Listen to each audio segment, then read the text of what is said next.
जय हिंद दोस्तों। आज हम देखेंगे वुड का घोषणा पत्र 1854। इसको देखने से पहले हम एक चीज़ समझ लेते हैं कि आखिर वुड का घोषणा पत्र आया क्यों। 1835 में देखा जाए तो मैकाले का विवरण पत्र आता है। मैकाले के विवरण पत्र में जिस तरह से भारतीय भाषाओं की अवहेलना की गई थी, भारतीय संस्कृति को जिस तरह से नीचा दिखाया गया था, जिस तरह से समाज में ये बताया गया था कि पाश्चात्य शिक्षा सबसे उत्कृष्ट शिक्षा है, सबसे अच्छी शिक्षा है, तो इसको क्या होता है कि 1835 के बाद से लोग इस चीज़ को समझ जाते हैं। जब ये चीज़ें समाज में लागू होती हैं तो लोगों को समझ में आ जाता है कि कहीं ना कहीं जो है ये भारतीयों के साथ अत्याचार हुआ है या अन्याय हुआ है, तो इस चीज़ को ये हो जाता है। तो इसलिए 1854 में फिर वुड का घोषणा पत्र आता है।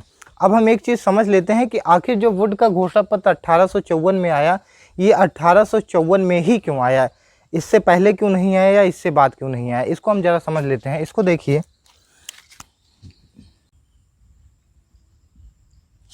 अब हम ज़रा देख लेते हैं कि जो है अगर हम देखें तो 1773 में रेगुलेटिंग एक्ट आता है, जिसमें ये बताया जाता है कि आखिर भारत में किस प्रकार से शासन किया जाए।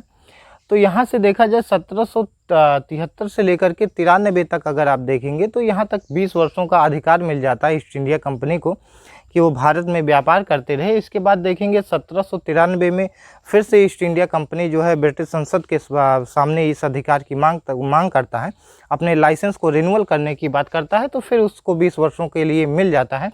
फिर इस हिसाब से हम देखेंगे तो 1813 तक पहुंच जाते हैं। फिर 1813 में देखा जाए फिर से ये ईस्ट इंडिया कंपनी संसद से अधिकार मांगती है, अपने लाइसेंस को रिन्यूअल करने की बात करती है, तो इस हिसाब से हम 1833 में पहुंच जाते हैं। तो यहाँ पर अगर हम देखेंगे तो शिक्षा का अधिकार जो था वो ईस्ट इंडिया कंपनी को मिल चुका था।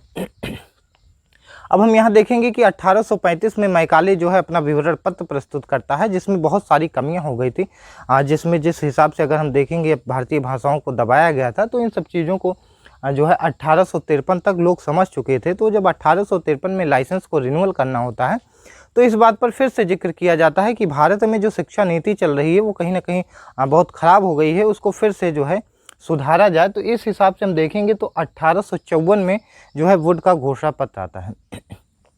अगर वुड की बात किया जाए तो जिस प्रकार से मैकाले पहले लोक शिक्षा समिति का प्रधान हुआ करता था, तो मैकाले का विवरण पत्र आता है, ठीक उसी प्रकार से यहाँ पर 1854 में जो है वुड जो है लोक शिक्षा समिति का प्रधान था, तो इसलिए यहाँ पर जो है वुड का घोषणा पत्र आता है। अब जब वुड का घोषणा पत्र आता है, ये जो वुड का घोषणा पत्र आएगा ये भारत के जो उस समय गवर्नर जनरल थे उनके सम्मुख रखा जाएगा, उनके सम्मुख सुझाव रखा जाएगा। तो अब हम इस बात पर चर्चा कर लेते हैं कि आखिर वुड ने अपनी किन किन बातों का सुझाव दिया था गवर्नर जनरल से कि उनकी किन किन बातों को शामिल किया जाए, किन किन बातों की सिफारिश की थी जो है वुड ने। अब हम उनकी सिफारिशों को, उनके सुझाव को देख लेते हैं कि आखिर वुड ने क्या सिफारिश और क्या सुझाव दिए थे। अब सिफारिश के तहत पहली सिफारिश जो देख रहे हैं इसमें दिया गया है कि शिक्षा का उत्तरदायित्व, कि आखिर शिक्षा देने का जो उत्तरदायित्व है उसको किसको सौंपा जाए। तो वुड ने ये बताया कि जो शिक्षा का उत्तरदायित्व है वो कंपनी के पास ही रहना चाहिए, कंपनी सही प्रकार से शिक्षा दे सकती है। उन्होंने कंपनी को ही प्रोत्साहन दिया, क्योंकि उन्होंने बताया, कहा कि इस समय समाज में अगर देखा जाए तो ईस्ट इंडिया कंपनी का बोलबाला है, तो इसलिए जो इसका उत्तरदायित्व है वो इसी को मिलना चाहिए। अब अगला देख लेते हैं, अगला क्या है। अगली जो सिफारिश देख रहे हैं, अगली सिफारिश में दिया गया है कि शिक्षा का उद्देश्य क्या होना चाहिए, आखिर जो भारतीयों को हम शिक्षा दे रहे हैं उस शिक्षा देने का उद्देश्य क्या होना चाहिए। तो इस उद्देश्य के तहत वुड ने बताया, कहा कि जो उद्देश्य होना चाहिए जिसमें भारतीय लोगों का भी विकास हो और तथा इस प्रकार से शिक्षा दिया जाए तथा जिससे अंग्रेज़ों को, जो अंग्रेज थी वहाँ पर, अंग्रेज़ों को शासन करने में भी आसानी हो तथा उनका शासन निरंतर चलता रहे, इस उद्देश्य को जो है रख करके जो है शिक्षा दी जाती थी। अब अगला हम देख लेते हैं, अगली सिफारिश। आगे हम देख लेते हैं पाठ्यक्रम की अगर बात किया जाए तो पाठ्यक्रम में जो उस समय विवाद पहले चल रहा था, प्राच्य और पाश्चात्यवादियों का जो विवाद चल रहा था, उस विवाद को ध्यान में रखा गया तथा उस विवाद को ध्यान में रखते हुए ये बताया गया कि जो संस्कृत, अरबी, फारसी है इसकी उपयोगिता की बात की गई। कहा इसमें ये समझा गया कि नहीं, जो है संस्कृत, अरबी और फारसी को हम छोड़ करके भारत में शिक्षा का विकास नहीं कर सकते हैं। इसमें जो है संस्कृत, अरबी, फारसी की भी शिक्षा दी जानी चाहिए, इसको भी आगे बढ़ाया जाना चाहिए। लेकिन अंत में वुड ने क्या करते हैं कि मैकाले की भांति ये भी एक चीज़ जोड़ देते हैं कि ठीक है जो भी ज्ञान दिया जा रहा है ठीक है, लेकिन इनको जो भी ज्ञान दिया जा रहा है वो पाश्चात्यवादी ज्ञान मिलना चाहिए, जो है यूरोपीय ज्ञान मिलना चाहिए। तो इस हिसाब से आगे हम देख लेते हैं। आगे हम देख लेते हैं शिक्षा का माध्यम। शिक्षा के माध्यम को अगर ध्यान से देखा जाए तो शिक्षा का माध्यम बोर्ड ने बताया, बोर्ड ने इस चीज़ को ध्यान में रखा कि जिस हिसाब से प्राच्य पाश्चात्य विवाद चल रहा था, उस चीज़ को इन्होंने ध्यान में रखते हुए इन्होंने कहा कि जो देसी भाषा है इसको शिक्षा का माध्यम बनाया जाए। इन्होंने देसी भाषा को शिक्षा का माध्यम बनाते हैं, लेकिन साथ ही साथ ये एक चीज़ और भी कहते हैं कि जो शिक्षा का माध्यम है वो अंग्रेजी भाषा भी होनी चाहिए, लेकिन अंग्रेजी भाषा में शिक्षा उन्हीं लोगों को दी जानी चाहिए जो इंग्लिश का नॉलेज रखते हों, जिनके पास इंग्लिश की जानकारी हो तथा जो इसके साहित्य को भी समझ सकें। तो इसके बाद हम अगला देख लेते हैं। अगला क्या दिया गया है? अगला हम देख रहे हैं शिक्षा विभाग की स्थापना। शिक्षा विभाग की स्थापना के तहत अगर देखा जाए तो ये बताया गया कि जितने भी प्रांत है वहाँ पर एक शिक्षा विभाग की स्थापना किया जाए। सभी प्रांतों में एक शिक्षा विभाग की स्थापना किया जाए तथा जो इसका प्रमुख होगा वो जन शिक्षा संचालक कहलाएगा। तो इस हिसाब से देखा जाए तो शिक्षा विभाग की स्थापना की जाती है। आगे अगर हम देख लेते हैं, अगला जो हमारा है, अगले सुझाव के तहत अगर देखा जाए तो इसमें विश्वविद्यालय की स्थापना को लेकर के सुझाव दिया गया, जिसमें ये बताया गया कि जो है कलकत्ता हो, मुंबई हो, यहाँ पर विश्वविद्यालय खोले जाएं या आवश्यकता पड़े तो चेन्नई में भी खोल लिया जाए या और भी खोला जा सकता है। तो इस हिसाब से बताया गया कि जो है विश्वविद्यालय की स्थापना किया जाए तथा इसमें एक चीज़ ये बताया गया कि ये जो विश्वविद्यालय की स्थापना होगी ये लंदन विश्वविद्यालय की तरह कार्य करेगा। लंदन विश्वविद्यालय की तरह पूरी तरह से इस पे जोर दिया गया था तथा साथ ही साथ में ये बताया गया कि जो ये विश्वविद्यालय है इसको अगर देखा जाए तो इसको चलाने वाले अगर देखा जाए तो कुलपति होंगे, उप कुलपति होंगे तथा जो इसके मनोनीत अभिसदस्य होंगे, ये सब मिल करके जो है इसको चलाएंगे। अब इसके बाद आगे हम देख लेते हैं। अगला हम देख लेते हैं। अगले में बताया गया है कि प्रशिक्षण विद्यालयों की स्थापना। प्रशिक्षण विद्यालय की स्थापना के तहत अगर देखा जाए तो जो शिक्षक हुआ करते थे उनको प्रशिक्षित करने के लिए विद्यालयों की स्थापना किया गया, जहां पर शिक्षक को प्रशिक्षित किया जाता था। अब इसके बाद अगली सिफारिश को हम देख लेते हैं। अगला जो है हमारा,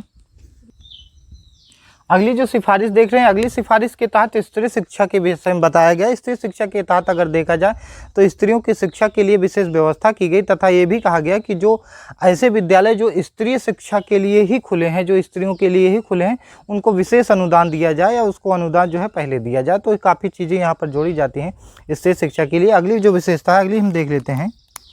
अगला जो सुझाव दिया गया, अगले सुझाव के तहत अगर देखा जाए तो व्यावसायिक शिक्षा पर बल दिया गया। व्यावसायिक शिक्षा के तहत अगर देखा जाए तो व्यावसायिक शिक्षा में जो है कहा गया कि जितने भी प्रांत हैं वहाँ पर एक व्यावसायिक कॉलेज या स्कूल खोलने की बात कही गई, जिसमें ये बताया गया है कि यहाँ पर व्यवसाय की शिक्षा दी जाए। इस शिक्षा को देने का दो उद्देश्य था। पहला उद्देश्य ये था कि अगर भारतीयों को व्यावसायिक शिक्षा दे दी जाएगी तो वो अपने काम में लीन हो जाएंगे और अपना काम करते रहेंगे। तो इस हिसाब से अगर देखा जाए तो ये आंदोलन नहीं करेंगे, किसी भी आंदोलन में भाग नहीं लेंगे। वहीं दूसरा उद्देश्य अगर देखा जाए व्यावसायिक शिक्षा देने का, तो दूसरा उद्देश्य अगर हमें जो निकल के आता है उसमें ये बताया गया है कि अगर जो भारतीय हैं उनको व्यवसाय के तहत शिक्षा मिल जाएगी, व्यावसायिक शिक्षा मिल जाएगी, वो व्यावसायिक शिक्षा करने लगेंगे तो वह सरकार का या यूँ कहा जाए ईस्ट इंडिया कंपनी का एहसान मानेंगे और फिर जो है उनके एहसानमंद रहेंगे। अब अगला देखते हैं। अगला जो हमारा, अगला जो सुझाव देख रहे हैं, अगले सुझाव में दिया गया है शिक्षा और सरकारी नौकरी। इसके तहत बोर्ड ने बताया, कहा कि जो है जो भी व्यक्ति शिक्षित हैं उनको सरकारी नौकरी में रख लिया जाए, उनको काम दिया जाए। साथ ही साथ इन्होंने एक चीज़ की बहुत जोर देकर इन्होंने कहा कि अगर जो है शिक्षा में समानता हम देखते हैं तो ऐसे व्यक्ति को ही हम प्रेफर करेंगे जिसको इंग्लिश का नॉलेज ज़्यादा हो।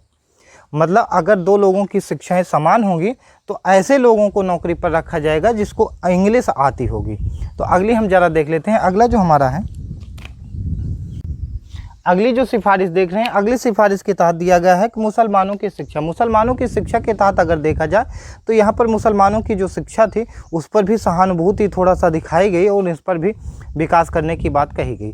अब इसको अगर हम देखते हैं कि जो घोषणा पत्र की प्रमुख सिफारिशें अथवा सुझाव थी ये हमारा कंप्लीट हो गया है। अगर इसको हम थोड़ा सा इसके बाद हम देख लेते हैं कि आखिर बोर्ड के घोषणा पत्र का गुण क्या था, उसकी विशेषताएँ क्या थी। अगर हम उसकी विशेषताओं को देखेंगे तो यही जो उसकी सिफारिशें थी अंत में वही मान ली जाती हैं। तो यही जो इसकी सिफारिशें हैं यही इसके वुड का घोषणा पत्र के गुण बन जाते हैं। जैसे देखा जाए शिक्षा का उत्तरदायित्व भी इनका एक गुण था कि इन्होंने ईस्ट इंडिया कंपनी को देते हैं। शिक्षा के उद्देश्य को लेकर भी देखा जाए तो ये भी इनका एक गुण ही बन के सामने आता है। पाठ्यक्रम शिक्षा का माध्यम शिक्षा विभाग की स्थापना देखा जाए तो ये सब एक अगर हम देखें तो ये वुड के घोषणा पत्र की जो है गुण को ही दर्शाते हैं। और यहाँ भी अगर देख लिया जाए कि जिस प्रकार से विश्वविद्यालय की स्थापना की गई तथा शिक्षक को जो है प्रशिक्षित करने के लिए विश्वविद्यालय की स्थापना की गई, स्त्री शिक्षा के बारे में या व्यावसायिक शिक्षा के बारे में शिक्षा और सरकारी नौकरी, मुसलमानों की शिक्षा, तो ये सारी चीज़ें अगर हम देखेंगे तो ये सारी चीज़ें वुड की विशेषताओं के तहत भी हम पढ़ सकते हैं। इसके तहत अब हम देख लेते हैं कि आखिर वुड ने जो ये दिए हैं इसमें कमियां क्या हैं, आखिर वुड ने क्या क्या चीज़ों को कमी की है, किन किन चीज़ों को गलत किया है। अब उसको हम ज़रा समझ लेते हैं। वुड के घोषणा पत्र की कमियां।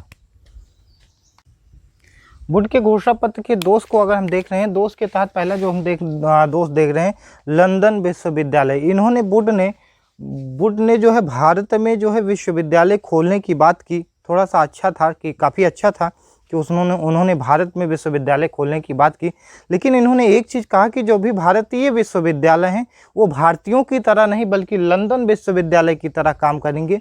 ये इनकी अगर देखा जाए तो ये काफ़ी बुरा चीज़ था कि जो है लंदन की शिक्षा अलग है, वहाँ के लोग अलग हैं, उनकी संस्कृति अलग है, उनकी शिक्षा को जो है यहाँ पर थोपा गया है। तो इस हिसाब से देखेंगे तो ये कमी निकल के आती है। अगली कमी जो हम देख रहे हैं, अगली कमी हमारी है, अगला दोष देख रहे हैं। अगले दोष में दिया गया है कि विश्वविद्यालय सीनेट के सदस्य, अगर विश्वविद्यालय सीनेट के सदस्य की बात की जाए तो ये जो सीनेट के सदस्य होते थे इनका अगर हम चयन प्रक्रिया की बात करें तो चयन जो है सरकार कर लेती थी। तो सरकार कभी कभी ऐसे व्यक्तियों का भी चयन कर लेती थी जिसका शिक्षा विभाग से कोई मतलब नहीं होता था, शिक्षा से नहीं मतलब होता था, सरकार को कोई मतलब नहीं होता था, वो ऐसे लोगों का चयन कर देते थे विश्वविद्यालय में जिससे कोई मतलब ही नहीं निकल के आता है। तो अगले जो दोष हम देखेंगे तो अगला जो हमारा दोष है, अगला जो दोष देख रहे हैं, अगले दोष में देखा जाए शिक्षा को राज्य के अधीन कर दिया गया। जिस हिसाब से पहले पूरी तरह से शिक्षा स्वतंत्र हुआ करती थी, अब शिक्षा की स्वतंत्रता को समाप्त कर दिया गया। अब शिक्षा को एक राज्य के अधीन कर दिया गया, ये इसी के अधीन जो है शिक्षाएं दी जाती थी। अब इसके बाद जो हम अगला देखते हैं, अगली जो हमारा है, अगली जो कमी हम देख रहे हैं, अगली कमी के तहत दिया गया सरकारी नौकरी। सरकारी नौकरियों में अगर देखा जाए जिस हिसाब से वुड ने बताया कि अगर समान उपयोगिता है, समान शिक्षा प्राप्त किया है, तो फिर भी ऐसे व्यक्ति को हम रखेंगे सरकारी नौकरी पर जो इंग्लिश को ज़्यादा जानते हों। तो इस हिसाब से देखा जाए कहीं ना कहीं जो वुड साहब थे ये इन्होंने जो है सरकारी नौकरियों में जो है इंग्लिश की वरीयता दे देते हैं। तो इस हिसाब से अगर देखा जाए तो कहीं ना कहीं ये भी जो है पाश्चात्यवादियों का ही उत्थान करते हैं और जो भारतीय भाषा है उसको दबा देते हैं, क्योंकि सरकारी नौकरियों में वरीयता दे करके वैसे भी दबा दिए हैं। अब अगली जो कमी है, अगली कमी को हम देखते हैं। अगली जो कमी देख रहे हैं, अगली कमी के तहत शिक्षा में धर्म की बात कही गई है। अगर इसमें देखा जाए तो भारतीय जो शिक्षा होती थी, भारत में जिस प्रकार से शिक्षा दी जाती थी वहाँ पर धर्म का विशेष महत्व था, धर्म को ध्यान में रख के शिक्षा दी जाती थी। लेकिन इन्होंने वुड ने जब अपनी शिक्षा नीति बनाते हैं तो ये पूरी तरह से धर्म को शिक्षा से अलग कर देते हैं, धर्म को अलग कर देते हैं, शिक्षा को अलग कर देते हैं। अब शिक्षा में सिर्फ शिक्षा रह जाता है, धर्म नहीं रह जाता है। अगली हम इनकी कमियों को देखें, जो अगली कमी है, अगली जो कमी हम देख रहे हैं, अगली कमी के तहत दिया गया है कि पाश्चात्य ज्ञान का प्रसार। इस हिसाब से अगर हम देखेंगे वुड ने जो है संस्कृत, अरबी और फारसी भाषाओं की उपादेयता को सिद्ध तो करता है, उसकी उपादेयता को तो बढ़ाता है, ये बताता है कि नहीं इसकी भी शिक्षा होनी चाहिए। लेकिन इन्होंने जो शिक्षा का उद्देश्य देखा जाए, अगर इन्होंने जो शिक्षा का उद्देश्य रखा तो इन्होंने पाश्चात्य ज्ञान का प्रसार ही शिक्षा का उद्देश्य रखा। मतलब कहने के लिए इन्होंने संस्कृति की, अरबी की, फारसी की जो है स्वीकारते हैं, लेकिन जो है बस कहने के लिए रहता है और अंत में जो है शिक्षा के उद्देश्य में ये पाश्चात्य ज्ञान को ही स्वीकार करते हैं।